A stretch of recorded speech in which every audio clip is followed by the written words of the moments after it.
Os números preocupantes da dengue. Goiás é o segundo estado com maior número de casos. No país, o aumento foi de quase 600% do ano passado para cá. O princípio de incêndio esvaziou uma escola hoje em Jataí. E o motivo seria um vazamento de um botijão de gás. Começa amanhã o saque de R$ 500 das contas do FGTS. Mais de 3 milhões de goianos têm direito de retirar o dinheiro. E o fenômeno que tem chamado muita atenção nesse período de seca, os redemoinhos. Você vê a partir de agora no Jornal Anhanguera, segunda edição.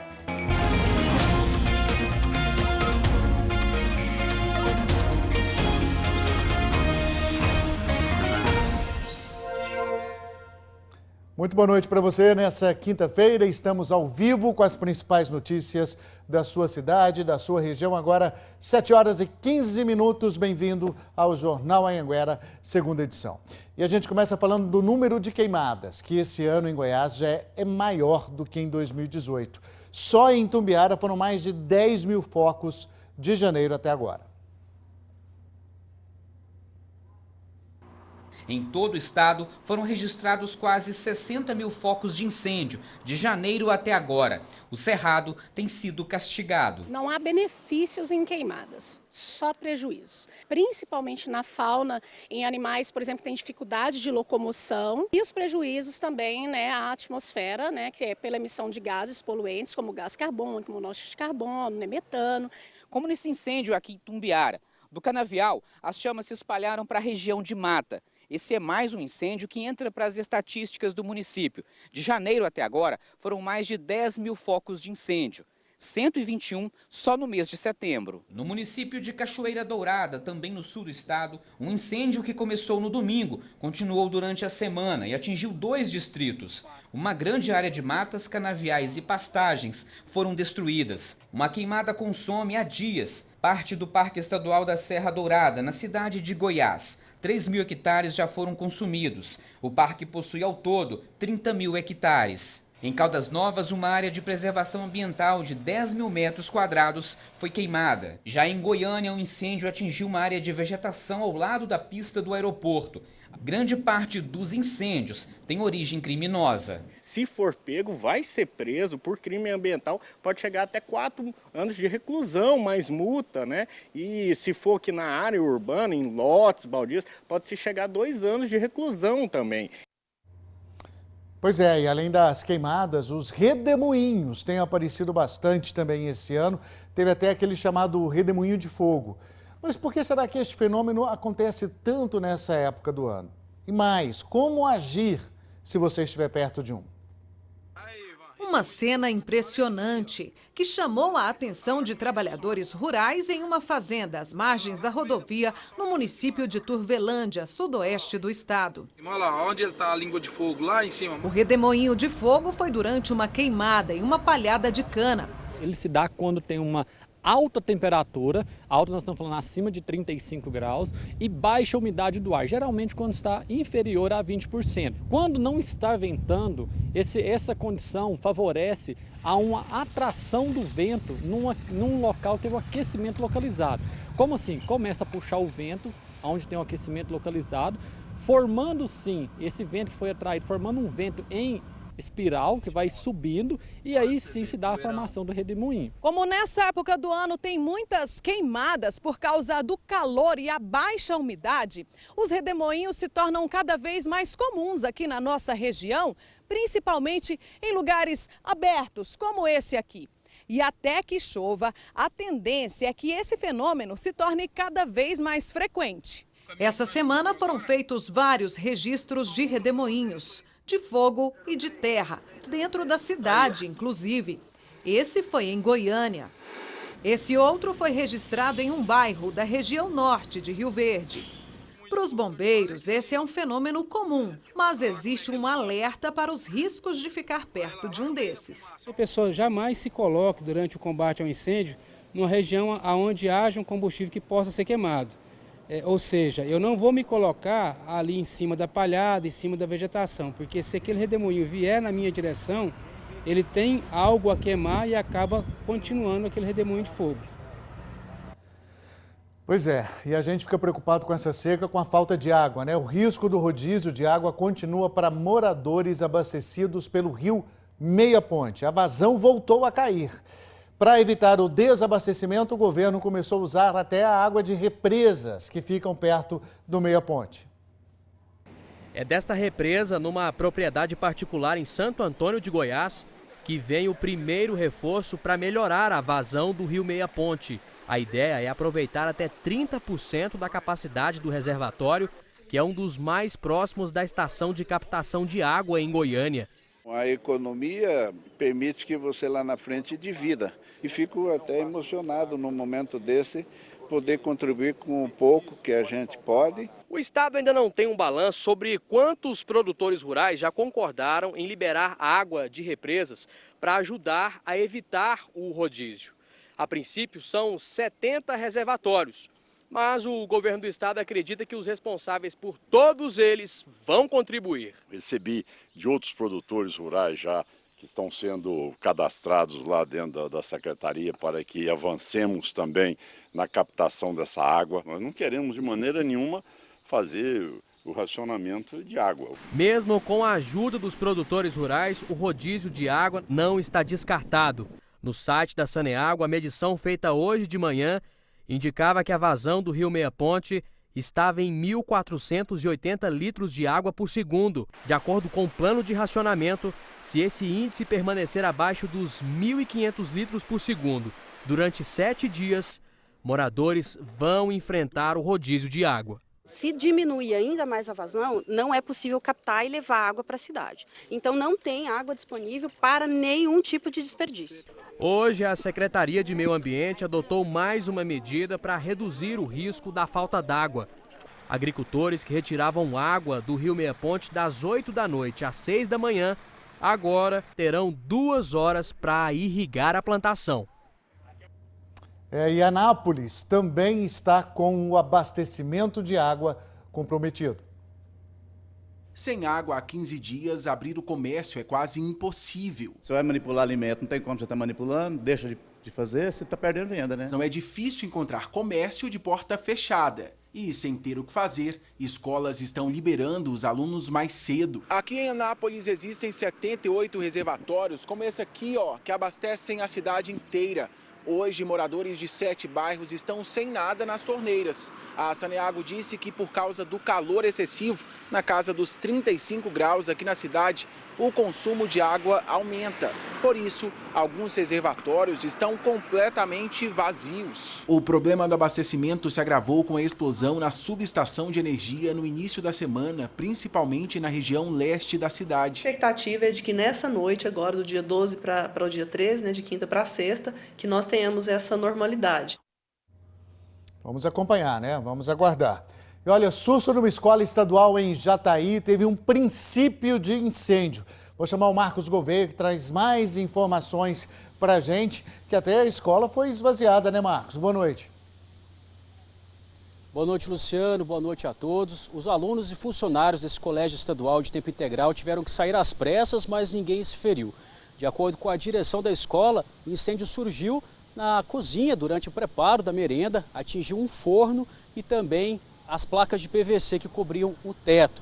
A causa do incêndio é um possível vazamento da mangueira do botijão de gás. Mas de acordo com os bombeiros, a escola não estava com alvará de segurança contra incêndios em dia. Notificações tinham sido enviadas, mas apesar das pendências, os bombeiros acreditam não ser o caso de uma interdição da escola. Nossa equipe conversou com a coordenação regional de educação, com a coordenadora regional de educação de Jataí. Ela disse não ter conhecimento do vencimento do alvará, mas disse que a autorização de funcionamento estava em dia. E nós seguimos acompanhando essa situação e as aulas estão suspensas, devem voltar só na semana que vem. Luciano. O alvará não existe à toa, né? É um certificado ali de segurança que está tudo certo. Obrigado, Marcos. Olha, e as maneiras que os bandidos vêm tentando levar droga e também celular para dentro de presídio. Só que essa que eu vou te mostrar aí é nova. Celular escondido numa escova de lavar roupa. Olha isso, gente. O aparelho foi descoberto por servidores do presídio de Catalão. Fernanda Cristina, de 26 anos, ela tentou entrar com o celular escondido para o irmão, que cumpre pena por homicídio. Com o detector de metais, os agentes então descobriram essa artimanha da mulher que foi presa em flagrante. E em Goianésia teve um outro caso parecido. Uma mãe foi presa tentando levar droga para o filho. Sorrislândia Bezerra de Santos, de 45 anos, escondeu a porção de maconha nas partes íntimas. A polícia foi depois até a casa dela e, veja só, encontrou mais droga.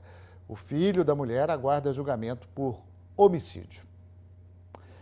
Lá de saúde, agora o Ministério da Saúde divulgou os números atualizados da dengue esse ano e são alarmantes, aumento de quase 600% no país. E em Goiás, a situação é preocupante também na região do entorno, então vou chamar a Renata Gorga. Aquela coisa, né, Renata? A gente tem que ficar atento o ano inteiro, não só no período chuvoso. Boa noite. Pois é, Luciano, boa noite a você e a todos que acompanham o Jornal Anhanguera, segunda edição. Goiás é o segundo estado brasileiro com o maior número de casos de dengue registrados. Segundo o Ministério da Saúde, foram 84 mil casos somente de janeiro a agosto deste ano, o que representa um aumento de 49% em relação a todo o ano passado. Aqui no entorno foram 58 mil casos. Águas Lindas de Goiás é a sexta cidade com o maior número de casos de dengue e também Lusiânia é a oitava. Por isso que é tão importante a gente frisar aqui a necessidade de todo mundo colaborar, fazer a sua parte para evitar que o mosquito da dengue ganhe espaço. E muita gente também acredita que durante esse período mais seco, mais quente, não corremos o risco de termos dengue, mas corremos sim, viu? De acordo com especialistas, o mosquito da dengue, o ovo que ele coloca, pode sobreviver por até 450 dias fora da água. Já deu para ver que ele é bem resistente e perigoso, né, Luciano? Bastante, né? Por isso esse alerta e por isso esse cuidado. Esses números são impressionantes e sempre alarmantes, né, Renata? Muito obrigado, bom trabalho para você. Agora, 7h26, rápido intervalo e a seguir, o Superior Tribunal de Justiça decide que uma obra de um resort em Pirenópolis não deve ser retomada. E ainda apreendido um carro recordista de multas. É esse carrão aí, ó.